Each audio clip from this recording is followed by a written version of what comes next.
that shows you how probably disappointed I've been with Pope, because for the past 2 years, Marsh knows this, he was my breakout guy. I was obviously wrong with the offensive coordinator that you don't like to name his first year.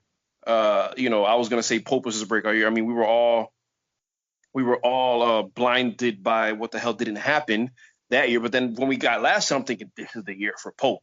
I got to move on from that. I'm going to say Williams because dude has he's like Lamar Thomas to me. Obviously a lot taller, but I think that's a red zone threat. That's a deep ball threat. That's a guy that's supposed to be physical and win jump balls. Underrated blocker.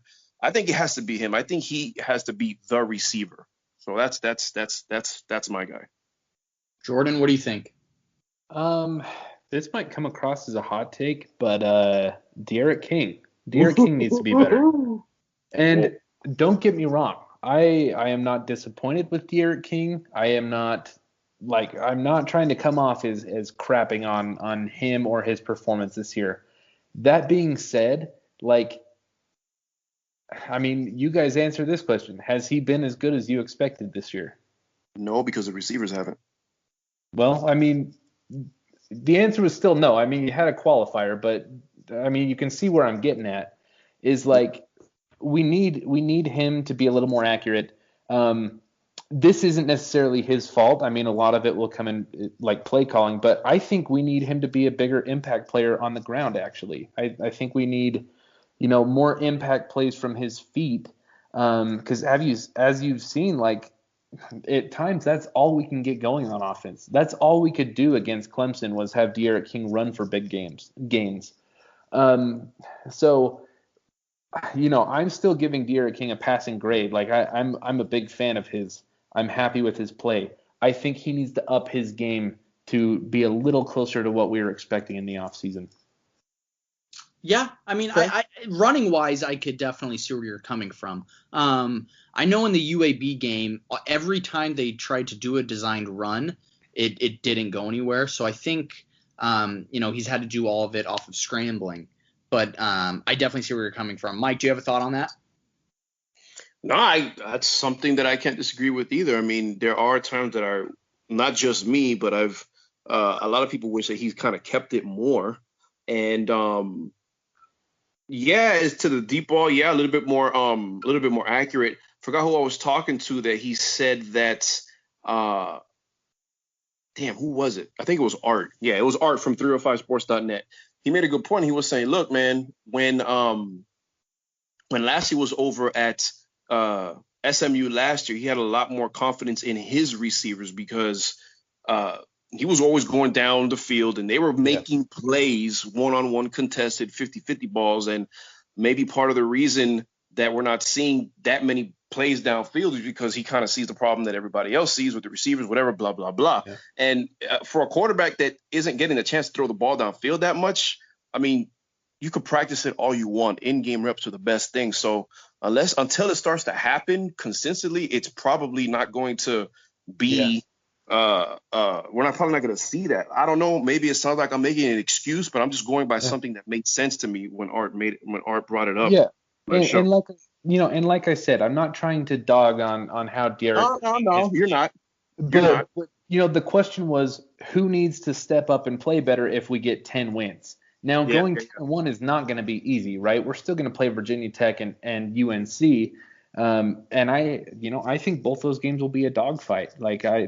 I don't think those are easy wins by any stretch. And so, to keep that consistency week in and week out, I really think De'Aaron King needs to play closer to a Heisman level than what we've seen. Yeah, for sure. Because, that's exactly what he was coming in. A lot of guys had him as I don't even want to say Heisman dark horse. He was in the favorite. running. Yeah, he was second. He was second best odds. 3 weeks, yeah. After 3 weeks, De'Aaron King was a true Heisman candidate. Yeah. Damn, that kind of makes me sad. We could have had a Heisman Trophy winner. Hey, we don't get nice things, man. Mars, to go back to what you were saying about, the guys that have surprised you on the defense, it popped up when I was hearing you guys talk and I didn't say it. And it's surprised in a sense that it happened this late because I think a lot of people expected it, but Corey, man, Corey Couch, Yep. that dog mentality, he's playing through it, man. He's really exemplifying what Deion Sanders actually said about him in the Under Armour practices, because Deion called him a dog amongst other coaches. And I was a man that I doubted Couch just because he is so small.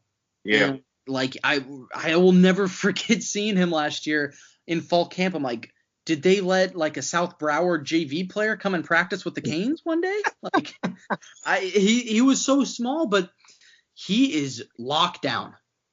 Yeah, man.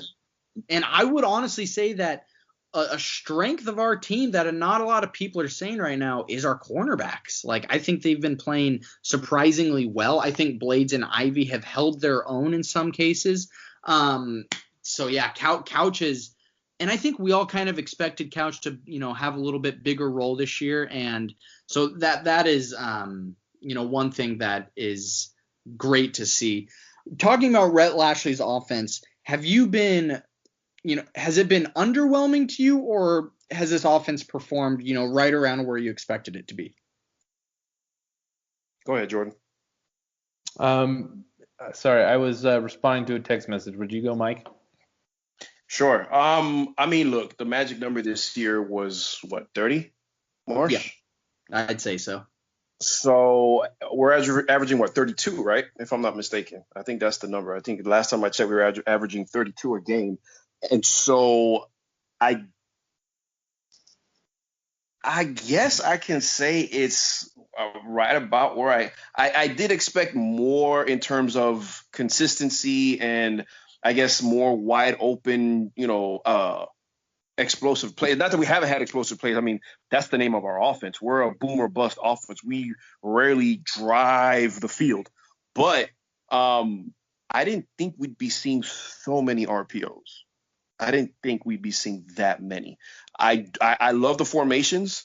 I love his ability to see something, communicate with King, and go. We saw that against FSU. We saw that against Louisville. We saw that in a bunch of instances where he sees something from the sideline. You see King check to him, and boom, it's a big play. So I love that. But I didn't think we'd see so many RPO. I'm not complaining about it because our offense is balanced. Even when the running game isn't working, I love that. I'm not the guy to complain when, oh my God, why are we running up the middle? We keep getting 2 yards. You need that. And people don't freaking understand it because they're stupid, but we need that. Okay. We really do. And just to go off of that, I saw a lot of people after the UAB game complaining about how much we ran the ball. And, we did run the ball a lot that game, but we ran the ball for 330 goddamn yards. If it's not broke, right. Don't fix it, idiots. Yeah. Anyway, I'm sorry, Jordan. Go ahead, man. Oh, you're fine, man. So, like, I guess I've had a harder time assessing, what I expected. And part of that is because I think we all came into the season assuming that our personnel was a lot better than SMU's last year. And I talked about this a few weeks ago on the podcast. Like, I was at Buffalo Wild Wings watching a Ravens game and saw James Prochet catch a ball for him. And then it hit me. I was like, oh, shoot, like, maybe our personnel isn't as good as SMU's was last year. Because, I mean, Shane Buechele is good. James Prochet is catching footballs on Sunday, for the Baltimore Ravens who could go to the Super Bowl. Like, maybe we overestimated our personnel. And sorry, go ahead. I have a thought on that. And so going down this same line of thinking, it's making me wonder if my expectations were wrong before the season. Because we kind of expected, wow, like, look what Rhett Lashley can do with an SMU roster. And we tried to extrapolate it out. Well, we're this much more talented than the Mustangs are, so we should have this much better than the 7th ranked offense. And, maybe that just wasn't right. Who knows? Well, I think part of that, and I have to make this quick because I have to go on another show in 5 minutes, but I think a part of that is that was Lashley's second season, at SMU. I think players, in their first season, the offense was still efficient, but it wasn't efficient to the extreme that they were Lashley's 2nd year at SMU. So I think that plays into it a little bit. But I absolutely think that we overrated our personnel. I think that in the first season, you are going to see a lot of players that maybe don't fit into the system as well as we thought. And I think the 2nd year, and I'm pretty positive Lashley will come back in 2021. Yeah. I think we'll see it'll be a lot more efficient when he comes back next season. That, and I know you got to go, Marsh, but really quick. Yes, I think that we maybe did over whatever the offense, maybe put a little bit too much stock in them. But I think too, they had a lot more experience together. Like the actual players, forget Lashley, but there's a lot more seniors and 30-year guys on that team than, I think right now. And I think, experience is a big deal, man, in every sport. Yeah. Yeah. Absolutely. Okay, so last question for everyone. Give me the MVP for tomorrow night's game and the score prediction. Mike, we'll start off with you. Oh, Jesus Christ, man. The MVP for tomorrow's game, I'm going to go with King. He's supposed to be the best player on the team, man. And especially on the offense. So I'm going to go with him as the MVP of the game. And a score prediction, Miami is going to eclipse 30. I'll say 34 to NC State's 24. Okay. All right. Okay. So for my MVP, I'm going to say Don Chaney breakout game. Yeah, I think, he's kind of been getting some buzz as, perhaps he's our best back right now. I think he dumps a gallon of gasoline onto that talk. And I think we win 27-17. All right. Okay. Very close to Let's see if I know you as well as I think I do, Marsh. Go ahead. So I am going to go with Mike. I'm going to say Derek King. I'm also co-MVP. I'm going to say Mike Harley. I think Mike Harley has another big game like he did last game against Virginia. Score prediction, I'm going to say 27-20 Canes. Okay. Fair enough. I thought you were going to say Brevin because he's going to come back pissed off. Oh, yeah, I will. Hopefully he's playing. We still don't know who is out because of COVID. So That is a very, very scary thought. But, okay, hopefully, we're all correct on our score predictions. Canes win. Mike, we need to freaking link up soon because I'm down here. Yeah, man, we do. Hey. And it's going to be leg day. Send me a picture when you guys hang out. I'll be jealous. Absolutely. It won't be during leg day, but okay. Mike, thank you so much for coming on as always, brother. And any closing thoughts from either of you guys? Man, keep up the good work. Thanks for having me. It's always a pleasure. I love doing this with you guys, man. Yep. Absolutely. We love having you on. Jordan, any closing thoughts? No, man, just the old go Canes. Absolutely. Thank you to Jeff and also to Mike, and let's get a big W tomorrow so we can be happy on our reaction show. Go Canes as always, boys. Go Canes.